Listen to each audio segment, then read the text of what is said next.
ඔයාලා හැමෝම සාදරයෙන් පිළිගන්නවා ස්මාර්ට් ආර්ට් ඇකඩමි වෙතින් ගෙනෙන Microsoft Word පාඨමාලාවේ දෙවැනි වීඩියෝව සමග අපි මේ පාඨමාලාවේදී අද දින කතා කරන්නට යෙදෙනවා ඩොකියුමන්ට් ෆෝමැටිං සහ පේජ් සෙටප් පිළිබඳවත් කතා කරනවා. එහෙනම් අපි යමු අපේ වීඩියෝ එකට. ඉස්සෙල්ලාම අපි සාමාන්‍යයෙන් කරගන්නේ පේජ් ෆෝමැටින් පිළිබඳව තමයි අපි කතා කරන්නේ. පේජ් ෆෝමැටින් වලදී කතා කරනකොට විශේෂයෙන්ම පේජ් ෆෝමැටින් කියලා කියන්නේ අපි මොකක් හරි ඩොකියුමන්ට් එකක වැඩක් කරනකොට ඒ ඩොකියුමන්ට් එකේ වැඩේ සිදු කර ගැනීමේදී අපිට අපි සිදු කරන කාර්යය පහසු කර ගැනීම සඳහා එකට අවශ්‍ය කරන පේජ් සෙටප් එකක් අපි මුලින්ම සකසා ගත යුතු වෙනවා. ඉතින් පේජ් සෙටප් තියෙන්නේ මේ ලේඅවුට් කියන ටැබ් එකේ මෙන්න මේ පේජ් සෙටප් කියන කැටගරි එක යටතේ තමයි අපිට පේජ් සෙටප් පිළිබඳව හම්බෙන්නේ. පේජ් සෙටප් වලදී අපිට ඉස්සෙල්ලාම මාජින් කියන එක පිළිබඳව හදා ගන්න පුළුවන්. මුලින්ම අපිට පෙන්නනවා ඇපිය වෙනවා margins, orientation, size, columns, break, line number ආදී වශයෙන් මේ section එක තුල අපිට tabs කීපයක් open වෙලා තියෙනවා. ඉතින් අපි මෙතනින් අපි page setup එක පිළිබඳව කතා කරොත් එමෙ ඉස්සෙල්ලාම sizes එක තමයි අපි හදාගන්නේ. size වලදී අපිට අපි සාමාන්‍යයෙන් document වැඩ කරනකොට letter size, legal size ඒ විදිහට අපිට අවශ්‍ය sizes එකක් අපිට හදාගන්න පුළුවන්. ඊට පස්සේ මෙතන අපි සාමාන්‍යයෙන් sizes හදාගන්නකොට A4 sizes එක තමයි බොහෝ වෙලාවට අපි document වැඩ කරගන්න යොදාගන්නේ. ඉතින් මම ඉස්සෙල්ලාම A4 sizes එක යොදා ගන්නවා. ඊට පස්සේ orientation එක විදිහට අපිට අපි හදන document එක landscape ද එහෙම නැත්නම් portrait ද කියන එක අපිට යොදා ගන්න පුළුවන්. document එකක් හදනකොට අපිට orientation එක වැදගත් වෙනවා. ඒ කියන්නේ අපි කරන document එකේ පැත්ත මොකක් විදිහට අපි සකසා ගන්නේ නැත්නම් පෙනුම මොන විදිහට තියාගන්නේ කියන එක තමයි බලාපොරොත්තු වෙන්නේ. එකෙන් portrait කියන්නේ මේ අපිට පෙන්වන මේ අතර තමයි portrait අපිට සාමාන්‍ය default තියෙන portrait තමයි. අපිට ඕන නම් landscape දාගන්න ඕන landscape මෙතනින් open කරගන්න පුළුවන් orientation වලදී. portrait විදිහටම අපි වැඩේ කරගෙන යමු. ඊට පස්සේ margin එක කියන්නේ අපිට අපි කරන document එකේ මොනවාම හෝ document එකක් කරනකොට ඒ document එකේ තියෙන මේ වටේ කොටසට අපි හඳුන්වනවා margin එකක් විදිහට. මෙන්න මේ margin එක අපිට ඕන විදිහට හදා ගන්න පුළුවන්. අපිට සාමාන්‍ය මෙතන අපිට default දීලා තියෙනවා යම් margin ප්‍රමාණයක්. ඉතින් මේවෙන් කැමති එකක් අපිට යොදාගෙන අපේ margin එක අපිට සකසා ගන්න පුළුවන්. ඔයාලට මේක දැන් මේ විදිහට වෙනස් කරපුවාම මේක තේරුම් ගන්න පුළුවන් වෙයි කියලා මම හිතනවා. ඊට පස්සේ columns වලින් අපිට ඔයාලට සාමාන්‍යයෙන් තේරෙනවා ඡේද දෙකක්. ඔයාලට අර දැකලා තියෙන පත්තරවල එකම පිටුවේ ඡේද කිහිපයක් කොටස් වලට කඩලා තියෙනවා. අන්න ඒ විදිහට අවශ්‍ය කරන කොටස් ප්‍රමාණය ඛණ්ඩනය කර ගැනීමට අවශ්‍ය කරන columns හදා ගන්න පුළුවන් මේ ආකාරයෙන් මේ columns වලට ඇවිල්ලා. එහෙනම් අපි ඔයාලට පේනවා මේ page setup කියන මේ section එක තුල තියෙනවා කෙළවරේම arrow key එකක්. මෙන්න මේ arrow icon එක click කරපුවාම අපිට මේ page setup එක පිළිබඳව සම්පූර්ණම details ටික අපිට මෙතනින් බලා ගන්නට පුළුවන්. එතකොට අපිට අර default එන විදිහට අපිට එහෙම හදා ගන්න පුළුවන්. නැත්නම් ඔයාලට customly මෙතන අවශ්‍ය විදිහට අපිට page එක setup කර ගැනීමේ හැකියාව තියෙනවා. ඉතින් මෙතන අපිට මුලින්ම පෙන්නනවා margin එක පිළිබඳව. ඊට පස්සේ paper පිළිබඳව පෙන්නනවා. ඒ වගේම layout එක අපිට පෙන්නනවා. ඉතින් මෙතන margin වලදී අපි කතා කරපුවා margins වලින් අපිට margin එක හදා ගන්න පුළුවන් top එකෙන් bottom එකෙන් ඒ වගේම left side එකෙන් සහ right side එකෙන්. ඒ විදිහට බලපුවාම සාමාන්‍යයෙන් අපිට default එන්නේ මේ විදිහට තමයි default එන්නේ. අපිට මේක ඕන නම් වැඩි කරලා හදා ගන්න පුළුවන් top එකේ. ඒ වගේම අපිට යම් ප්‍රමාණයක් bottom එකෙනුත් හදා ගැනීමේ හැකියාව තියෙනවා. bottom එකෙනුත් අපිට හදා ගන්න පුළුවන්. ඒ වගේම left side එකෙන් අපිට කොච්චර හදා ගන්නවද කියන එක මෙතනින් අපිට තීරණය කරගන්න පුළුවන්. right side එකෙනුත් ඒ විදිහම තමයි. මම හිතනවා මේක ඔයාලට පැහැදිලිව තේරෙනවා ඇති කියලා. ඊගාවට ගට එකක් අපිට මේ ඡේද අතර යම් ගට එකක් හදාගන්න අපිට ඒ ගට එකේ sizes එක මෙතනින් ලබා දීමේ හැකියාව තියෙනවා. ඊට පස්සේ ගට position එකක තියෙන පැත්ත ගට එක කොයි පැත්තෙන්ද තියන්නේ කියන එක පිළිබඳව අපිට මෙතනින් left side ද ටොප් එකෙන්ද ලෙෆ් එකෙන්ද ඒ විදිහට අපිට අවශ්‍ය පැත්තකට අපිට පොසිෂන් එක තීරණය කර ගැනීමට හැකියාව ලැබෙනවා. ඉතින් මෙතනම අපිට ලෑන්ඩ්ස්කේප් විදිහට හදාගන්නත් පුළුවන්. මෙතනම වෙන පේජ් සෙටප් එක වෙනස් කර ගැනීමේ හැකියාව තිබෙනවා. මෙතන තියෙන මේ පේජස් වලදී මල්ටිපල් පේජස් කියලා තියෙනවා. මෙතනින් අපිට මේ තියෙන එක නෝමල් විදිහටම තියාගන්න ඔයාලා ඩිෆෝල්ට් වෙන විදිහට. ඒ වගේම ප්‍රිවිව් එකේදී ඔයාලා මේ කරන චේන්ජින්ග් කියන්නේ ඩොකියුමන්ට් එකේ පේජ් එකේ සෙටප් එකේ චේන්ජ් කරන ඒ අවශ්‍ය කොටස මෙතනින් අපිට වෙනස් කර ගැනීමේ හැකියාව තිබෙනවා. ට අපිට පේපර් වලට ගියාට පස්සේ මෙතනින් අපිට අවශ්‍ය කරන පේපර් සයිසස් ආදිය වෙනස් කරගන්න පුළුවන්. ලීගල් ඒ වගේම ලීගල් A5 B5 A4 ආදී වශයෙන් අපිට මෙතන අපිට කරන පේපර් සයිස් එක අපිට මෙතනින් තෝරා ගැනීමේ හැකියාව තියෙනවා. ඊට පස්සේ මෙතනින් අපිට ඕනේ නම් අපේ පේපර් සයිස් එක අපිට width එක height එක දීලා අපිට අවශ්‍ය කරන පේපර් සයිස් එක අපි කස්ටම්ලි දෙනවා නම් මේ විදිහට මෙතනින් අපිට පේපර් සයිස් එක වෙනස් කර ගැනීමේ හැකියාව තියෙනවා. එතකොට අපිට කස්ටම් සයිස් එකක් තමයි අපේ එන්නේ. මම A4 සයිස් එකම දෙන්නම්. ඊට පස්සේ ලේඅවුට් එක. ලේඅවුට් එක ගත්තාම මේ විදිහට තමයි අපිට තේරෙන්නේ සෙක්ෂන් පිළිබඳ සෙක්ෂන් කඩන්න හැකියාව තියෙනවා. ඊළඟ අපි කතා කරමු පැරග්‍රාෆ් ෆෝමැටින් පිළිබඳව.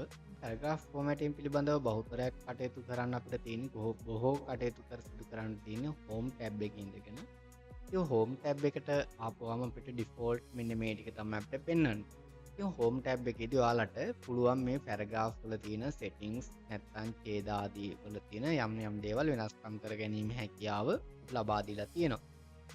ඔයාලට හිතෙනවා මෙන්න මේ ලොරම් කියන මේ කොටස ෆොන්ට්ස් එක චේන්ජ් කරන්න. එහෙනම් කරන්නේ කොහොමද? මෙන්න මේ ෆොන්ට් පැනල් එකේ තියෙන මෙන්න මේ ෆොන්ට් බාර් එකට ගිහිල්ලා අපිට අවශ්‍ය කරන ෆොන්ට්ස් එක අපිට චේන්ජ් කර ගන්න පුළුවන්. උදාහරණයක් විදිහට අපි ගමු හෙලෝටිකා ෆොන්ට් එක අපි චේන්ජ් කරමුකෝ බලන්න.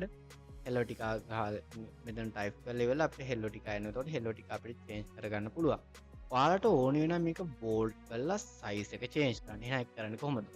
මෙන්න මේ ෆොන්ට් පැනල් එකේ තියෙන මෙන්න එතන B කියලා අයිකන් එකක්. මේ අයිකන් එක මත ක්ලික් කිරීමත් පුළුවන්. එහෙම නැත්නම් කන්ට්‍රෝල් එකත් එක්ක B ප්‍රෙස් කිරීමෙන් ඔයාලට මේක බෝල්ඩ් කරගන්න පුළුවන්.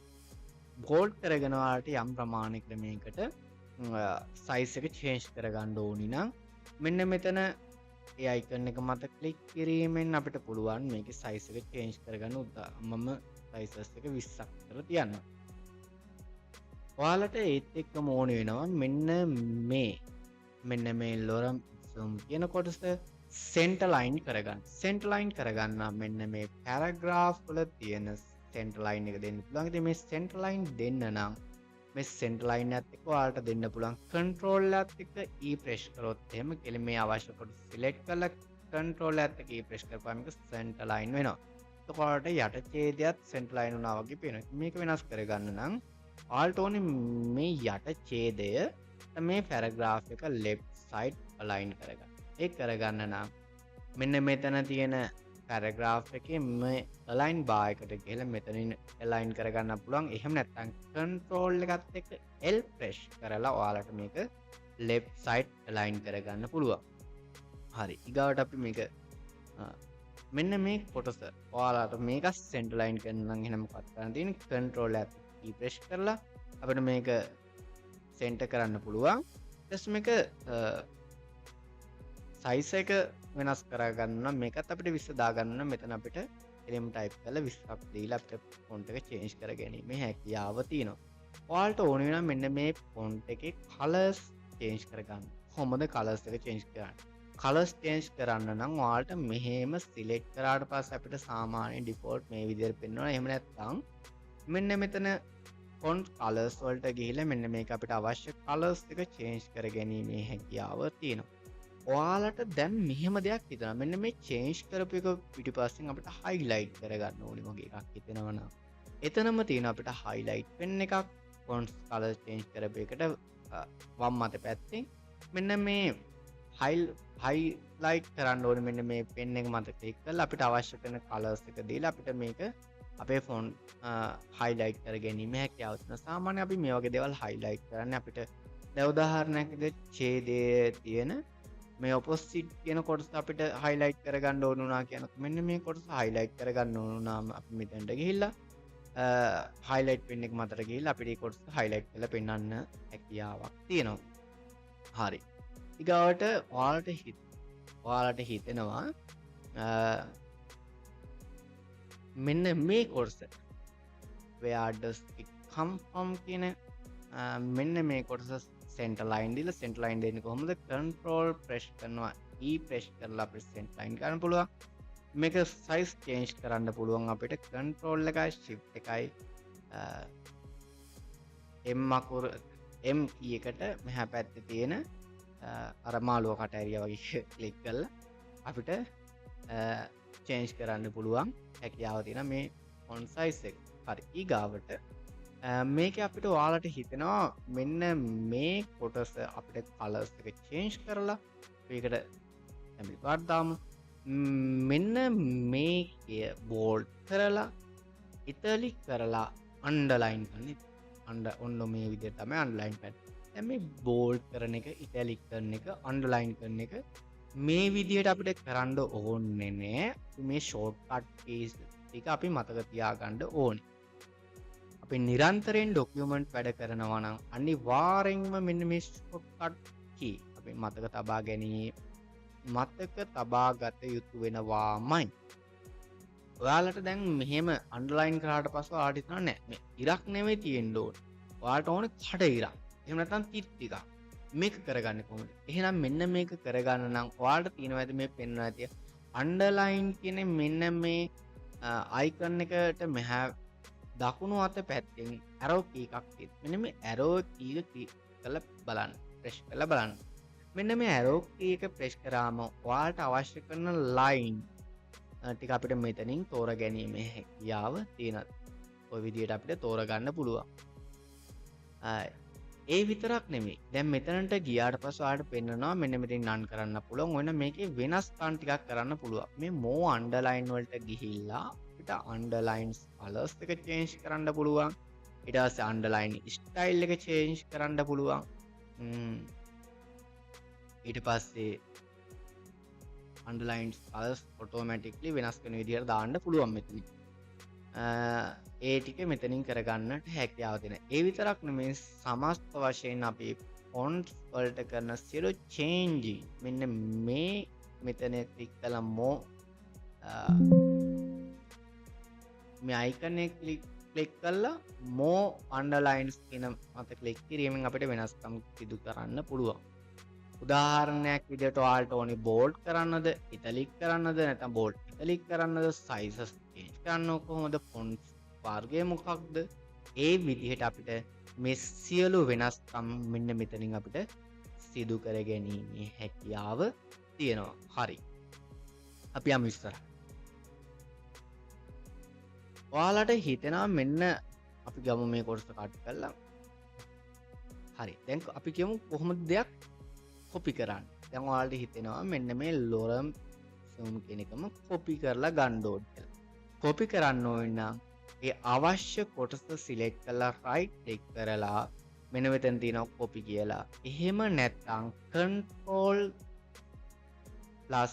control එකත් එක්ක C press කිරීමෙන් අපිට අවශ්‍ය සිලෙක්ෂන් එකක් දීපු අවශ්‍ය කොටස අපිට සිලෙක්ට් කර ගැනීමේ හැකියාව තියෙනවා. control එකත් C press කරලා. ඊට පස්සේ ඒ කොටස අවශ්‍ය තැනට ගෙනහල්ලා අපිට ඒක paste කරන්න ඕනේ. නැත්නම් එතනට අලවන්න ඕනේ. එතනට ගන්න ඕනේ. ඒක කරන්නේ කොහොමද? ඒක කරන්න නම් අපිට මෙන්න මෙතන paste කියන icon එක දීලා තියෙනවා. එහෙම නැත්නම් අපිට පුළුවන් control එකත් එක්ක V press කරලා අපිට අවශ්‍ය කොටස ලබා ගැනීමේ හැකියාව නැත්නම් ඒක අපිට වෙනස් කර ගැනීමේ හැකියාව තියෙනවා. වෙනස් කර ගැනීම ඒක අපිට අවශ්‍ය තැනට paste කර ගැනීමේ හැකියාව තියෙනවා. දැන් ඔයාලට හිතෙනවා මෙන්න මේ ස්ටයිල් එක නම් හරියන්නේ නැහැ. මේ ස්ටයිල් එක change කරන්න ඕන කියලා. කොහොමද අපි ඒක change කරන්නේ? ඒක අපි change කරන්න නම් typography පැත්ත නැත්නම් ඒ කියන්නේ අපිට අවශ්‍ය කරන effects ආදී change කර ගැනීම සඳහා ඔයාලට යන්න පුළුවන්. මෙන්න මෙතන තියෙන text effects වලට ගිහිල්ලා මෙතනින් අපිට අවශ්‍ය චේන්ජින් සිදු කර ගැනීමේ හැකියාව තියෙනවා. ඔයාලට ඕනි නම් මේකට ෂැඩෝ එකක් දාන්න. මෙන්න මෙතන තියෙනවා ෂැඩෝස් තියෙනවා. ඊට පස්සේ අවුට්ලයින් කලර්ස් එක චේන්ජ් කරගන්න පුළුවන්. රිෆ්ලෙක්ෂන් එකක් දාන්න පුළුවන්. ඒ විදිහට අපිට අවශ්‍ය කරන ඉෆෙක්ට්ස් ආදී මෙතනින් චේන්ජ් කර ගැනීම අපිට හැකියාව අවස්ථාව අපිට ලබා දීලා තියෙනවා. ඉතින් අපිට මම මේකේ කලර්ස් එක චේන්ජ් කරන්න කලර්ස් චේන්ජ් කරන් රතු දාලා මේ විදිහට අපිට මේක අපිට චේන්ජ් කරලා දාගන්න පුළුවන්කම ලැබෙනවා. දැන් අපිට මේකට හෙවණැල්ලක් දාන්න ඕනේ කියලා හිතන්නකෝ. මෙන්න මෙතනට ගියා. කෙලින්ම ෂැඩෝස් වලට ගිහිල්ලා අපිට අවශ්‍ය ආකාරයට හෙවණැල්ලක් නැත්නම් ඒපෙක්ට් එක අපිට ලබා දීමේ හැකියාව තියෙනවා.